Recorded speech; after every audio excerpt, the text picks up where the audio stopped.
सवाल कयो आहे हाफ़िज़ हसन मला। उहो त चए त जाती शहर में दरगाह भियाणी बादशाह आहे नाले जंहिंखे खीर सां गुस्ल ॾिनो वेंदो आहे, छा इहो जाइज़ आहे या न? बिस्मिल्लाहिर रहमानिर रहीम।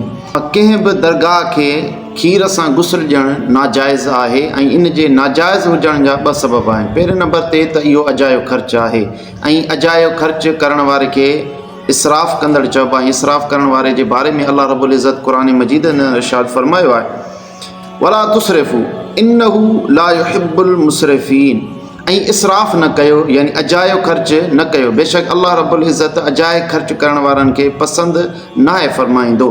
ऐं इन जे नाजाइज़ हुजण जो ॿियो इहो सबबु आहे जो खीर कुफ़ार पंहिंजे मूर्तियुनि खे ॾींदा आहिनि। इन जे करे जेको बि शख़्स कंहिं दरगाह खे खीर सां वेंझारे थो, गोया कि उहो काफ़िरनि सां तशबीह ऐं मुशाबत करे थो ऐं इहो हराम नाजाइज़ आहे। जीअं सुनन अबी दाऊद में हदीस मुबारक वा नबी करीम सल्लल्लाहु अलैहि वसल्लम फरमायो, मन तशब्बह बिक़ौमिन फहुव मिनहुम। जेको कंहिं क़ौम सां तशबीह करे थो, यानी उन जे दीनी मुआमलात जे अंदरि उन सां मुशाबत रखे थो, उहो क़यामत जे ॾाढ़े उन सां गॾु उथारियो वेंदो, उन्हनि जी जमात में उथारियो वेंदो।